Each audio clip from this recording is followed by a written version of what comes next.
The call of the Hogs can be heard all the way to San Francisco. You're listening to Pod at the Palace with Curtis Wilkerson on Inside Arkansas.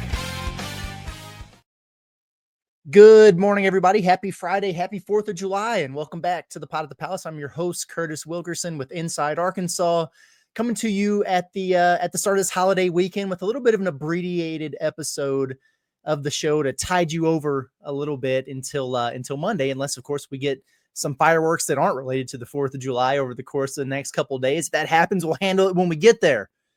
But at any rate, hey, today's show is brought to you by our friends over at HD Roofing and Construction. You know, when those storms hit unexpectedly, sometimes you need a little bit of peace of mind to make sure everything is going right up top, upstairs on that roof. When you go with HD Roofing and Construction, you know that you're going to get professionalism, top quality materials, and expert installation. And here's the best part. They'll come out and give you an inspection, let you know what's going on for free. Give them a call, 501-428-0429 to get scheduled for that free inspection today. You can also check out their website at hdarkansas.com or scan that QR code in the top right-hand corner of your screen. As always, we're brought to you also by our friends over at Basis Health, knowing that they are changing the way that healthcare is delivered with those mobile medical healthcare services. When you're sick, feeling run down, under the weather, you have a fever, the aches, the chills, the nauseousness. Do you really feel like getting in a car, driving across town, getting to a doctor's office, sitting in a waiting room with a bunch of other sick people? No, probably not. Seems like a better idea for them to come out to you. That's exactly what they do over at Basis Health. They'll come to you, send a doctor to your door for primary care, urgent care, IV hydration, and more. Check them out at basishealth.org, or again, scan that QR code in the top right-hand corner of your screen.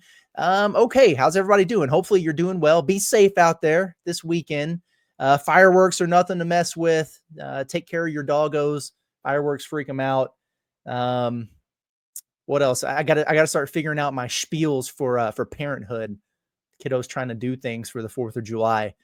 Put it in reverse, Terry, whatever. Okay, so I got the chance to listen to the full 30 minutes of that John Calipari sit-down interview with Penny Hardaway on the 2 Cent podcast. If you haven't done that, you should. I would highly encourage it, by the way. First of all, I thought it was really, really good stuff. You know, like it's always cool to see Cal just relaxed and off the cuff. You know, there's no filter. Not a bunch of cameras and microphones in front of his face. It was just him and Penny riffing. He was throwing some curse words in here and there. I thought it was a fun listen. He was also really, really transparent. Yeah, I thought it was cool. At one point, he really acknowledged the haters, who say, he's only worried about getting his guys to the league and how much money they make. He doesn't care about winning. And so he literally said, well, I mean, I've got the most NCAA tournament wins and all these Sweet 16s and 6 Final Fours and a ring and all these SEC titles. Like, how good would I be if I actually did care? And that cracked me up, man, because it's been my stump in defending him all summer long. And now that he said it, I feel good because I know that I feel the same way that he does. So that was pretty cool. And he also shined a little bit more light on just how his mind works with stay or go decisions, even in this NIL era that we're in with college basketball. It's kind of that different, ever evolving landscape. You know the drill. Some guys might be able to make more money coming back to school for a year than whatever their draft slot suggests, whatever. We have to remember with Cal, he has built in just this unbelievable database of connections in the NBA. And I can't remember exactly which player it was. Was it Quickly? I don't remember exactly who it was, but he was kind of talking about how he had really capitalized on his particular year. The draft, wasn't as deep of a draft, maybe down a little bit. And so he contacted his guy with the Cavs and said, hey, if my guy is here at 7, will you take him at 7? And he said, no, we absolutely would. And he has that kind of relationship with people. And it was funny because he was like, I know certain people who will tell me the truth and certain people who will lie to me. And the people who tell me the truth, I will tell them the truth also when they ask about a guy. And the people who I know will lie to me, I'll lie to them. And it's just funny to hear him say that. But, when he has a guy testing the waters, he really does go above and beyond to get real feedback. And he's honest with these guys. If a kid can go get drafted in a decent spot, start his pro career, he's going to be honest with him and telling him that. It's like he loves to say, hey, if you want to help you and your family, then get your rear end in the draft and get to the league. If you want to help me and my family, then come back to school for a year or two. And I know it's one of his favorite, it's like his go-to playing the hits kind of thing there, but he's not going to lie to a kid or withhold information just to get him back. And you can't say that for some coaches who are out there, and, he'll just go out and get another player if he needs to replace. And he kind of has his idea of where guys are going to slide, who his one and dones are going to be. And he recruits throughout the course of that season with them for the next cycle with those expectations. You kind of saw that with Boogie Flan. Like if he really thought that Boogie was going to be a guy who would wind up coming back to school, maybe he doesn't take Acuff and Thomas or whatever. But he did. Because he felt like Boogie, and honestly, like if he didn't get hurt, he probably would have been a first round pick. So there you have it. More often than not, he's pretty spot on with those evaluations. But at the end of the day, he's not going to lie to a kid and hold him back. Also, if a guy could really benefit from returning and truly up his stock, he's going to be honest with him. Like his conversations with Carter Knox were different than the conversations he had with Adu Thero because they were different circumstances, and he's just going to be honest with him. That's all great. I like that. At any rate, there was one sentence and kind of the main 2 points that I want to talk about today that branch off of this. But one thing that he said that really stood out to me that I want to expand on more specifically. And he said, hey, I want to have 8 to 9 guys, which we get it. It's another one of his favorite things in the world to say, but that he also wants a 10th guy who knows that he's the 10th guy. And I found that very interesting. So now, before we even really get started on that, yes, I know that Arkansas has one open scholarship remaining. Yes, I do expect them to fill it. Doesn't necessarily mean it's going to be with a ready-made contributor. Like we know how this works. Doesn't mean it won't either. Like it might. I know some of the staff has been out at the U19 World Cup and watching some different guys. Maybe that's for this year. Maybe it's for next. Okay. What I do know is that Arkansas is they're very pleased and they're very content with what they have right now. I told you guys, and I was told after they, that 2-day run where they picked up Zappich and Paulo, that they don't need anything else. That was what was conveyed to me. We don't need anything else. We're happy with what we got. I tend to agree with that, but I'm a greedy man. Like I live in a world of wants as opposed to needs. I always want more, right? And in fairness, Cal, he does have a history of making some notable late additions to his rosters. I think about a Trey Mitchell. I think about a Big Z over there, and there's some other examples as well. If we take his word as gospel, though, and what he was saying about I want 8, 9 guys and a 10th man who knows he's a 10th man, it kind of sounds to me like they kind of already have what he's looking for. So I'm operating under the assumption that they will fill that last spot, but I'm trying not to get my hopes up too much that it would be a real difference maker. Although, I'm all for it. I welcome it. Hell, I've been screaming about depth for over a year now since Cal got here. So the more, the merrier, in my opinion. We'll see what it looks like. But back to my point here. 8 to 9 guys. We know who the 9 are, right? We certainly know who the 8 are. Like I think at the moment, most of us agree that Isaiah Sealy would profile as the 9th man, which that makes a lot of sense for him. Probably, quote, in the rotation, right? With regular run, but, not as big of a role as the other guys. That's kind of what you get with a 9th man. Probably would be the first one, that might get squeezed out a little bit when it comes to nut cutting time, the big games, postseason, pending a surprise, right? There's always room for that. I would say that Reed Shepherd might have been kind of in that 9th man range when he came in at Kentucky, and they might have had specific things in mind for him until he proved over the course of practices and early in the season, oh, no, this guy's for real. He's better than advertised. Well, yeah, then you adjust. But when I hear Cal then say that he wants a 10th man who knows he is a 10th man, it screams to me like a high ceiling developmental piece who understands the assignment. And there are plenty of those guys out there, someone who's talented enough to get some run here and there, but maybe not far enough along from the jump to really command a huge role. And certainly not somebody who's going to have his feelings hurt then if he doesn't get it. So when I hear all that, I hear him say that, I think, insert the latest edition, Paulo Semedo, who strikes me as a textbook example of what Cal's talking about here, in my opinion.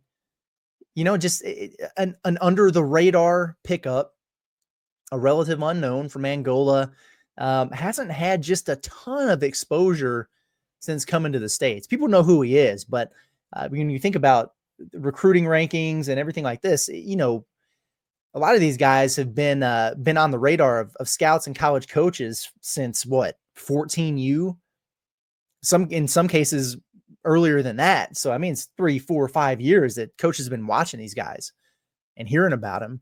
And that just hasn't been the case with a guy like Paulo. So it's kind of fascinating. He was a 2026 guy, and some of the recruiting services didn't even know that he had reclassified. But consider the range here. It's very fascinating. Like 24/7 Sports, they didn't even have a thorough enough evaluation to assign Paulo a ranking. So if you really follow them closely, you're like, okay, so what do they really have here? But then, Rivals on 3, and they're combined now. I know Rivals is doing the high school rankings part of it. But them and ESPN both saw enough to have him inside the top 50, which correlates to a top 10 player in his class at his position. And so you see that and you think, oh, wow, maybe they really do have something here. So I guess it depends on, whose recruiting rankings you value as much, whatever. But at the end of the day, in my opinion, like make no mistake, Paulo, he's raw. He's nowhere near a finished product. His ranking, when he's top 50 by a couple services there, to me, that ranking reflects what he projects to be as opposed to what he is right now. Doesn't that kind of make sense to you guys? Like, I mean, he's 7'1", and he's got the 7'6" wingspan or whatever it is. And like you see some of those things and it's like, oh, well, this is very projectable. Some of the stuff you see from him, but still very raw. Got a long ways to go. If he was a finished product, like if those skills were already developed, he'd be a 5-star, top of his class kind of dude. It's just kind of how it works. But you understand, I think, why this is the case when we watch a couple clips here in a second, which is the thing I want to do to wrap the show. But to those who are out there doing the bit, and I've seen a lot of it, and a lot of people are excited about it. A lot of people, I think, understand this for what it is. And then there's some people out there who are doing the thing where they're like, man, Arkansas is cooked if they have to rely on this guy. But they aren't, because they don't have to rely on him. You know what I mean? And in the potential role that's there for him, his translatable skills, I think, can shine without him getting overexposed as he works on shoring up some of the other things. Like what does 10th man mean? It's blowout duty. It's, foul trouble, stepping in with maybe a bigger role if there's an injury, but mainly covering spot minutes. And if you're not going to have, like, let's say you got 8 guys here that you're really, really, really confident in. We'll see where Sealy winds up fitting in that mix. But outside those top 8, you got a couple guys here who can play for you, give you spot minutes, and pitch in here and there in a more limited role. So I like the idea of a high motor guy who can come in, run the floor, block a shot, grab a rebound, dunk a basketball, and come back out whenever Trevin or whoever he's replacing needs a blow. Just like those max effort spurts, come in there 2-3 minutes here, like from one media timeout to the next, whatever, and see what you can do. And then if you're a net positive and you're performing and you're playing well in practice and you're developing the way they think you're going to develop, then maybe that role expands as the year goes along, but the eye is still mainly focused on the future and what he could be in year 2. And that's okay. I think it's a good thing to have guys like that. So let's watch a couple clips here, courtesy of College Basketball Scouting and from the Next Pro circuit of Paulo playing with Team Scoot. And heads up to those listening in audio form, podcast form, we are going to have some video element here today.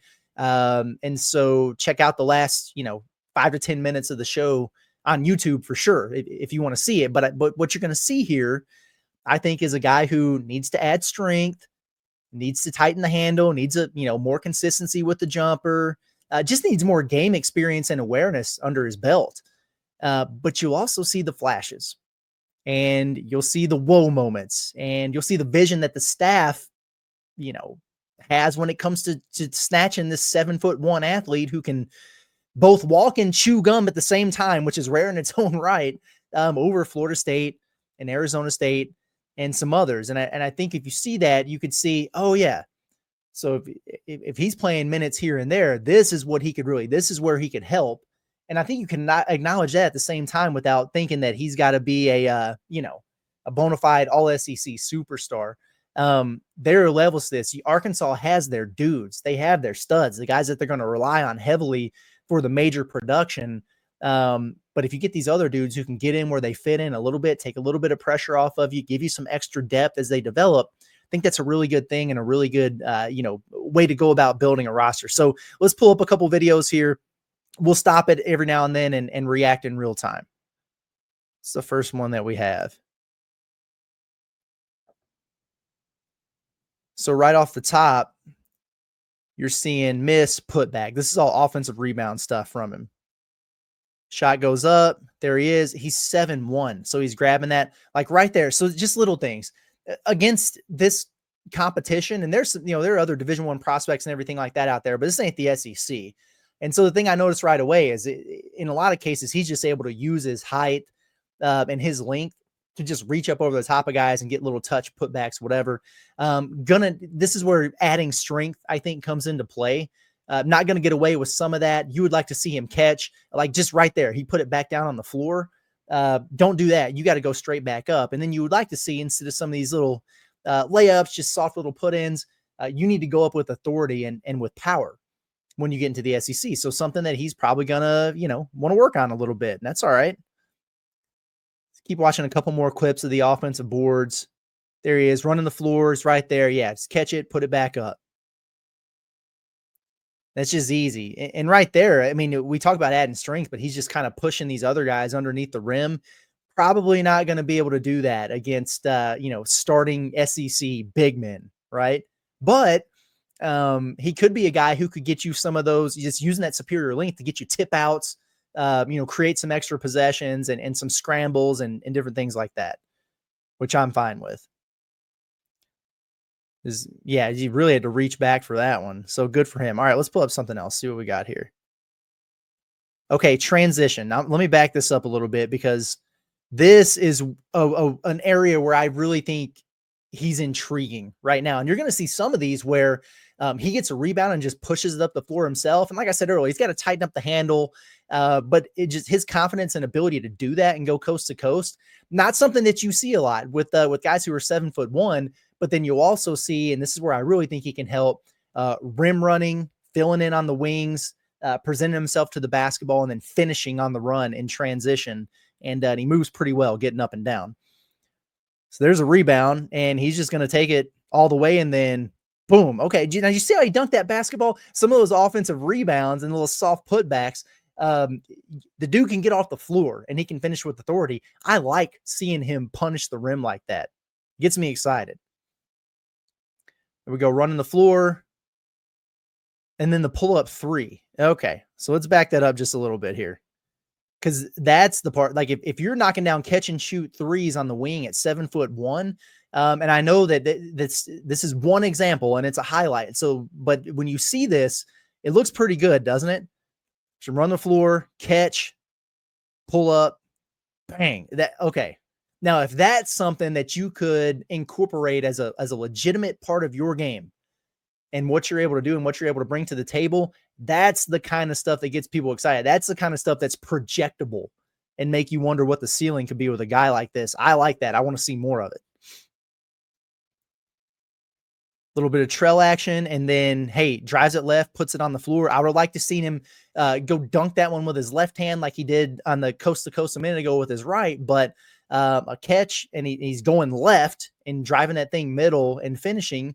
That's good. Again, we're talking about a 7'1" dude here. Run the floor. They should have thrown him the lob. They didn't, but he had hands ready. Go up and dunk it. Okay. Rebound, kick out. He's running the floor again. Catch and dunk. 2 hands. Good. And he was running straight rim run right there. There's a lob. Dunks it on somebody's head. So You see a little bit of finesse there, but he'll go up and hammer it on somebody, and that's all right. Presenting his hands, good. Move up one more clip here. I think this might be some of his isolation stuff. So let's take a look at that, because ball in his hands, creating and making plays. Little shot fake, pull up jumper. Okay. Rip and go from the perimeter, takes the guy baseline and finishes on him. Again, is this a 7-1 guy who's doing that there. So there are things to like. He's not a finished product. He's still raw, but you got to like that. That was a corner three, and the camera didn't pan over enough to see him take that. But I just wanted to illustrate that he's made more than one of these in his life. Just in case people were like, oh, okay, he hit one transition three. Congratulations. Well, there's another one. Catch, face, rip and go middle. And he's just so long, man. Ball screen and roll. Little finish. Okay. Post up action there. So what's he going to do in the ISO? I like this. Strong move. And then finishes with the right over the left-hand shoulder. That's a good move. It's a good move there. What is this? This might be some basket cutting work. And that's going to be a big thing for him. They're not going to give him the ball as a true freshman, as a 10th man and say, all right, clear out and let him cook. Probably going to be a guy who needs to operate rim running, serving as a guy who's in the dunker spot as a dump off threat and an offensive rebound guy offensively. So what's his awareness look like in terms of basket cuts? Well, there's one, and that's tough. Like he times the cut well, catches it, and then finishes with his right hand on the opposite side of the basket. That's that Mikan drill paying off for him a little bit. See what we have here. Where does the cut come from? Right there. Just waited until help was drawn, presented his hands, catches it, goes up and dunks it. That's all you got to do, big fella. That's all they're going to need you to do as a freshman. He's going to be right there waiting on this one. Same idea. Finishes in a little bit of traffic. That's good. Waiting middle there. Times it. Dunks on somebody. So again, and let me move this out of the way here and we'll wrap it up. 10th man. And you can see the potential there. Like now imagine him with a full year of, the strength and conditioning program and the practice and the coaching, being under the tutelage of Kenny Payne for a year and adding 10, 15 pounds of muscle and just getting that experience of practice and, a little bit of run games here and there. Things slow down for him and he starts to develop and hone that skill set. Arkansas could really, really be onto something with this kid. So maybe I'm just bullish on him. Maybe I'm crazy, but I'm really excited about the potential here. I do think that he'll help Arkansas in ways as a true freshman this season. But man, year two, Paulo, sign me up for that. I like it. I've been begging Cal to get one of those freshman big men to develop over the course of a year. And now I got a couple of them, but I really like the idea of Paulo turning into something pretty fun to watch if you're a Razorback fan. So, all right, I'm going to get out of here for the day. Appreciate everybody for tuning in especially on a 4th of July. Some of you might watch this on Saturday or Sunday when you're bored or whatever. That's all good too. If there's any sort of breaking news, big games, the additions, whatever, we'll go live as always. But other than that, man, guys, enjoy your weekend and stay safe out there. And we'll be back Monday morning at 6 a.m.